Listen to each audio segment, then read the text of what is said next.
Have you ever felt like your emotions are in control, like a sudden tsunami sweeping away your composure? Imagine being caught in the midst of a heated argument. Sharp words cut into your self-esteem, and a surge of anger threatens to drown you in regret. You want to retaliate, to scream, to let that fury explode. But wait, what if you, not your anger, were truly in charge? The Stoic philosopher Seneca once said, "We suffer not from the events in our lives, but from our judgment about them, and we can change these judgments at any time." This teaching serves as a guiding compass, reminding us that it's not external events, but our interpretation and reaction to them that determine our emotional state. Today, we'll explore how to become true masters of our emotions, even when facing the most intense inner storms. This isn't about suppressing or denying our feelings, but about learning to understand, accept, and transform them into beautiful notes in the symphony of our lives. If you're eager to discover more ways to master your emotions and live a more fulfilling life, subscribe to my channel. Let's continue this journey together, one step at a time. Are you ready to take the helm and write your own life story the way you want it? Let's begin by understanding the nature of emotions. Most of us experience emotions as if they were a pre-programmed script in our brains, waiting for external stimuli to trigger them. For example, when a project into which we have poured so much time, effort, and passion ends in failure, we immediately fall into a state of sadness and disappointment. Conversely, if we suddenly receive news that we've won the lottery, we feel overwhelmed with joy and excitement. These emotions seem to occur automatically, as if they are inevitable reactions to the events happening in our lives. We may also have heard of the theory that the brain is divided into three distinct parts: the reptilian brain, the mammalian brain, and the rational brain. The reptilian brain, the most primitive part, is responsible for basic instinctual and survival needs. The mammalian brain, located just above, is the source of emotions such as fear, anger, or joy, playing a crucial role in how we react to the situations we encounter daily.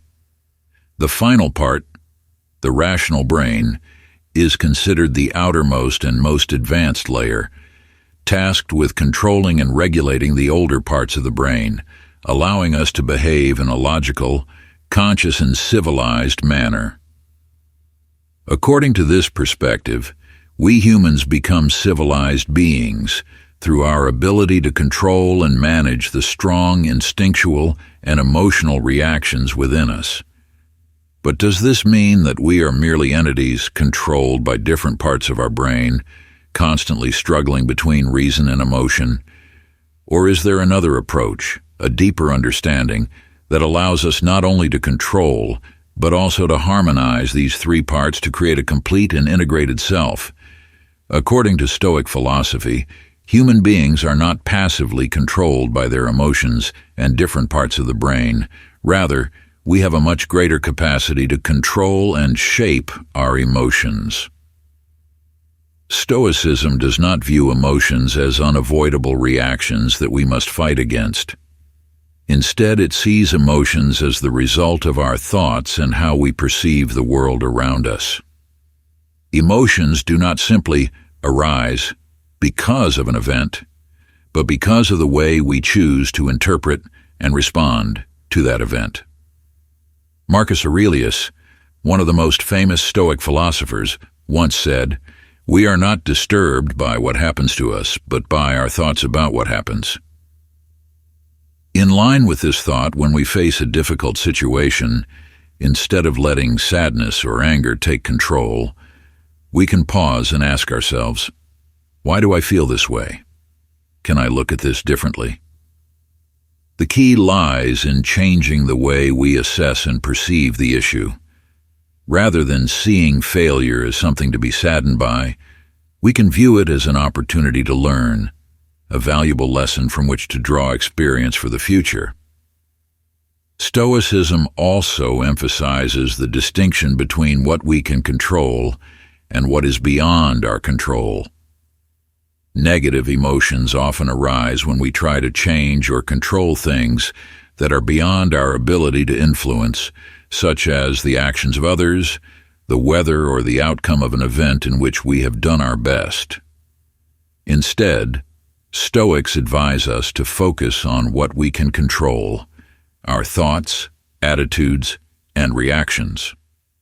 By concentrating on these, we can train our minds to maintain calmness and balance, even in the face of adversity. Controlling emotions according to Stoicism does not mean suppressing or denying them, but rather training ourselves to respond in a mindful and clear-headed way. When we change how we perceive and manage our emotions, we become proactive in life, rather than being driven by fleeting feelings. This is the art of Stoic living, knowing how to navigate oneself through emotional storms to maintain tranquility, peace, and genuine happiness, regardless of the circumstances around us. To gain control over our emotions, one of the first steps that Stoics often recommend is to keep a journal and record your daily thoughts and feelings. Journaling is not merely a habit that helps document the events that occur in our lives. It is also a powerful tool for self-reflection, helping us to understand ourselves better and what is happening in our minds. When we take a little time each day to write in a journal or jot down our thoughts and emotions, we are engaging in a process of self-examination and self-analysis. This allows us to recognize negative emotions, anxieties, or frustrations that may be simmering beneath the surface, which we might not always be aware of amid our busy daily lives. Writing down these feelings can help relieve stress and reduce the psychological burden, as if we are placing these heavy thoughts on paper so they no longer weigh us down inside. Another important benefit of journaling is that it creates a space for contemplation. When we write down our emotions, we have the opportunity to pause and examine what is truly happening. Instead of reacting instinctively to difficult situations, we can use the journal as a way to delve deeper into the root causes of those emotions. Why do we feel angry? What has caused us to worry or feel sad? Journaling helps us answer these questions honestly and clearly, which in turn helps change our perspective on the situation. Next, an important thing to remember in controlling emotions according to Stoicism is to change our personal perspective on events that occur in a negative way. Instead of viewing difficult or unwanted situations as inevitable misfortunes, we should see them as opportunities to cultivate ourselves, to develop patience, wisdom, and courage. In Stoic philosophy, it is not the event itself that causes negative emotions, but rather our interpretation and judgment of that event.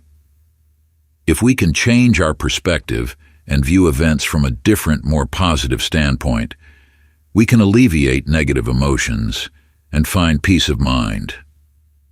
For example, imagine you have just experienced a major career setback. You spent months preparing for an important project, investing a lot of effort and expectations, but in the end, it did not turn out as you hoped. The natural reaction would be to feel disappointed, sad, and self-critical. However, from a Stoic perspective, instead of letting these negative emotions dominate, you can change the way you view this event. This failure can be seen as a valuable lesson, an opportunity to learn and improve. You might ask yourself, what have I learned from this failure? What could I do differently in the future to achieve a better outcome? By asking these questions, you shift from feeling hurt and disappointed to a more positive mindset, focusing on personal growth. Marcus Aurelius, one of the most famous Stoic philosophers, once said, "The impediment to action advances action. What stands in the way becomes the way." This idea clearly reflects that difficulties are not something to avoid or fear. They are an essential part of the journey of life. By changing our perspective on obstacles, we can turn them into opportunities to learn and grow. When faced with a difficult situation, instead of focusing on the negative aspects, we can choose to look at the hidden benefits they bring: patience, problem-solving skills, and inner strength. Another example is when we face loss in life, such as losing a loved one. This is one of the most painful experiences a person can endure, and it is natural to feel grief, sadness, and even despair. However, if we apply Stoic thinking, we can try to view this loss from a different perspective. Instead of focusing on the pain of loss, we can cherish the beautiful memories we had with the departed person, while also recognizing that death is an inevitable part of life. By accepting this reality, we can alleviate some of the sorrow and find peace in knowing that we loved wholeheartedly and lived fully with that person. The essence of changing our perspective in a positive direction is not to deny or avoid difficult emotions, but to learn how to perceive them differently, from a viewpoint that allows us to grow and mature. When we choose to see negative events as a part of life from which we can learn, we give ourselves the opportunity to transform challenges into strength and thereby live a life that is richer in meaning and value. If you cannot view a situation in a positive light, at least try not to dramatize it.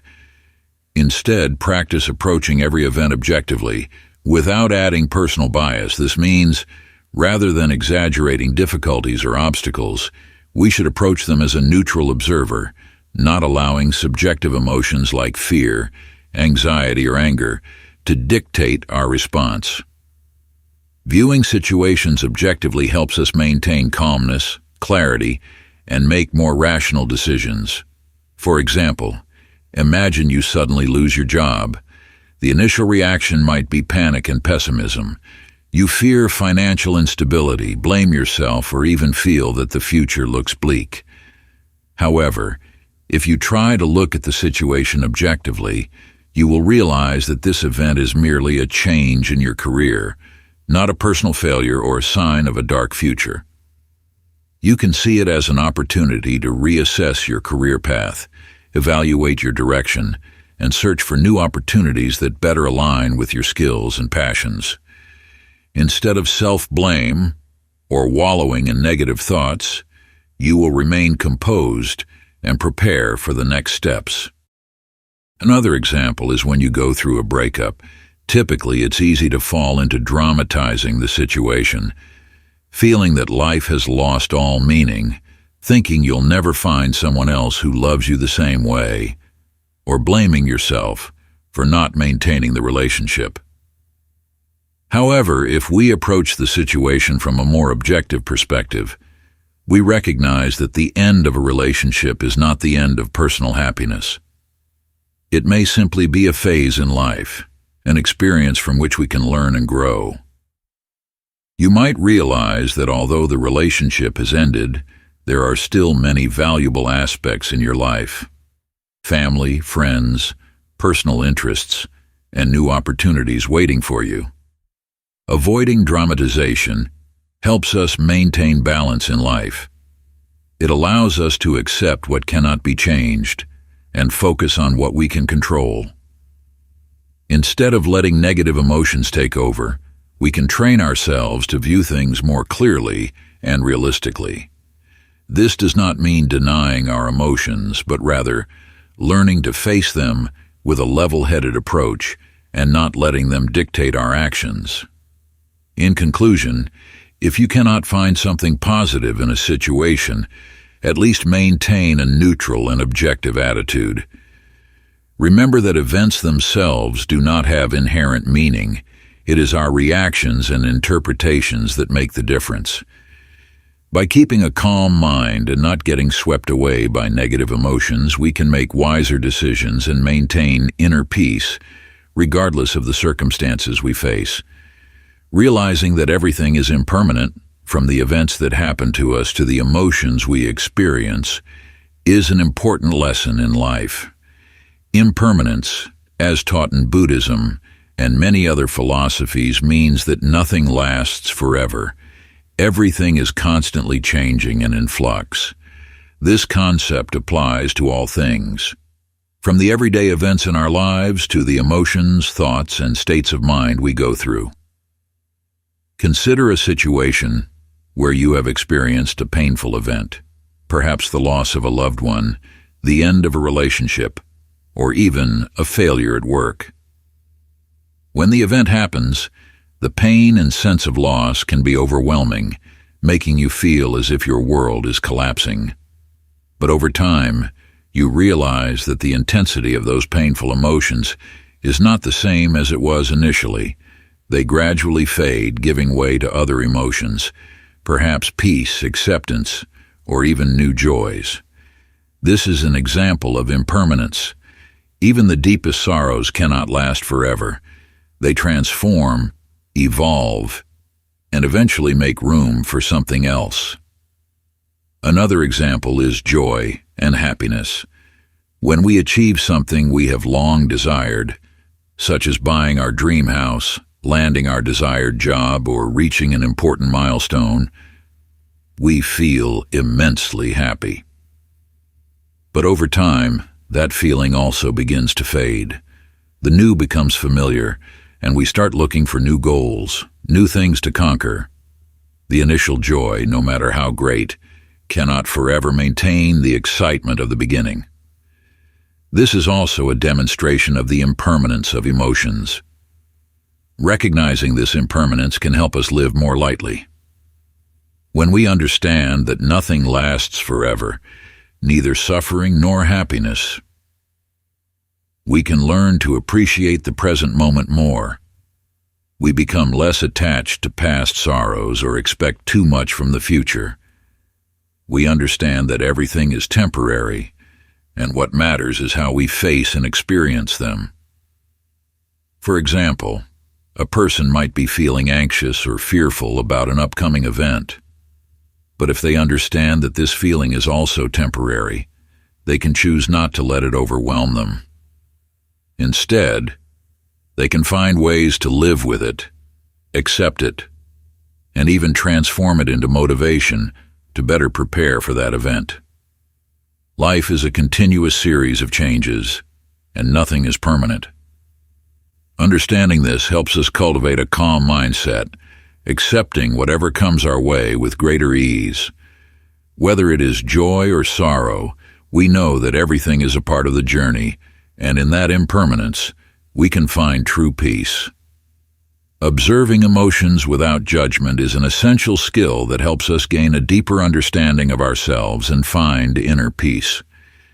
Instead of trying to push away or avoid our emotions, observing them neutrally and without judgment allows us to recognize the true nature of these feelings and what they bring to us.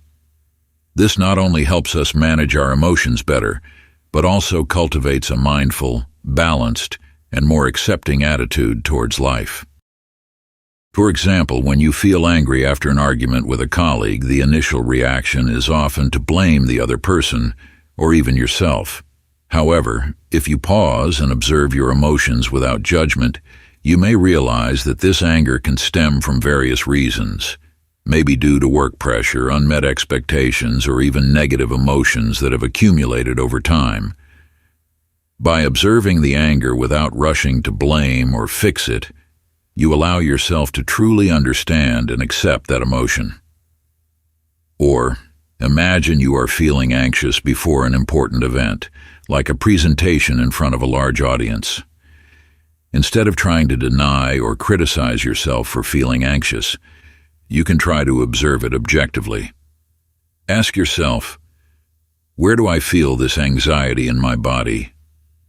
Is my heart racing? Are my hands trembling? Is my breathing uneven?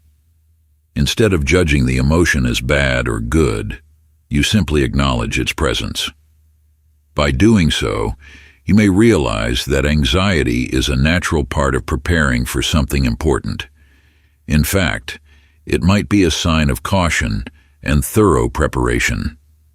Observing emotions without judgment is like standing at a distance and watching a cloud drift across the sky.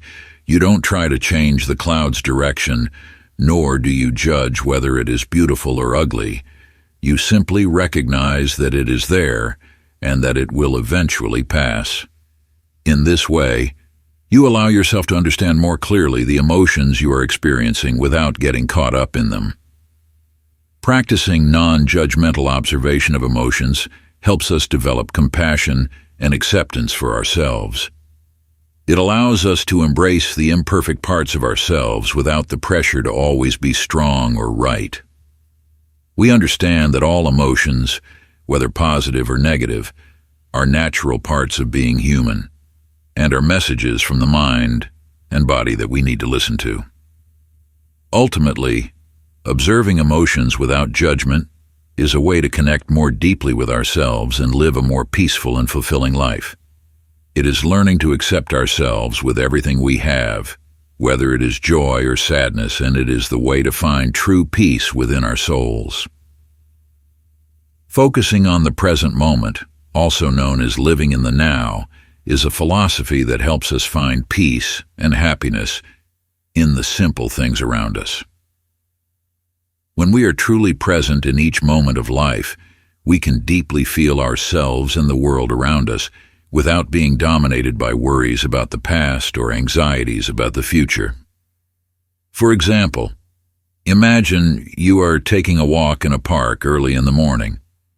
Instead of letting your mind wander to work concerns or unfinished tasks, you focus on what is happening around you, feeling the cool breeze on your skin, listening to the birds singing above, watching the leaves gently fall to the ground, and smelling the fresh scent of grass and trees after the night's rain. You pay attention to each step, feel the solidity of your feet on the ground, and listen to your own breath. Each of these moments becomes more vivid and meaningful because you are truly present, truly experiencing what is happening right now. Another example of living in the present moment is during meals. Instead of rushing to eat to get back to work on time or being distracted by your phone while eating, try focusing entirely on your meal. Notice the colors, flavors, and textures of each dish. Feel the harmony of the tastes, the sensation as the food touches your tongue, and the satisfaction as you chew each bite thoroughly. When you truly focus on your meal, you not only enjoy the flavors more fully, but also help your digestion and nourish your body more healthily. Living in the present also helps us manage our emotions more effectively. For instance, when faced with a stressful situation, instead of worrying about what might happen in the future or blaming yourself for what happened in the past, pause, take a deep breath, and pay attention to what is happening around you. You might feel your heartbeat, your breath coming in and out, or the sensation of your hands as they grip tightly. By focusing on the present, you can reduce distractions from negative thoughts and find a firmer grounding to face the challenges. Living in the present moment does not mean forgetting the past or ignoring the future, but rather learning to accept things as they are and appreciating the simple, small things in life. It could be a sunny morning, a flower blooming by the roadside, or a smile from a stranger. These things, though small, when fully appreciated, bring profound joy and happiness. Ultimately, focusing on the present moment helps us live life more fully, experience the beauty in each moment, and find inner peace. It helps us realize that life is truly precious, not in what is past or what is yet to come, but right here, right now. Thank you for watching today's video on how to control your emotional reactions with these daily Stoic practices. As we've explored, no one can fully control what happens in life, but we can always control how we respond to those events. By applying simple techniques like journaling, changing our personal perspective, and maintaining objectivity in the face of challenges, we can train our minds to stay calm and balanced. Remember, each day is an opportunity to become a better version of yourself. If you found this content helpful, don't forget to like, subscribe, and share it with your friends to spread the Stoic philosophy. Start today, take small steps, and you'll see positive changes in your life. See you in the next video.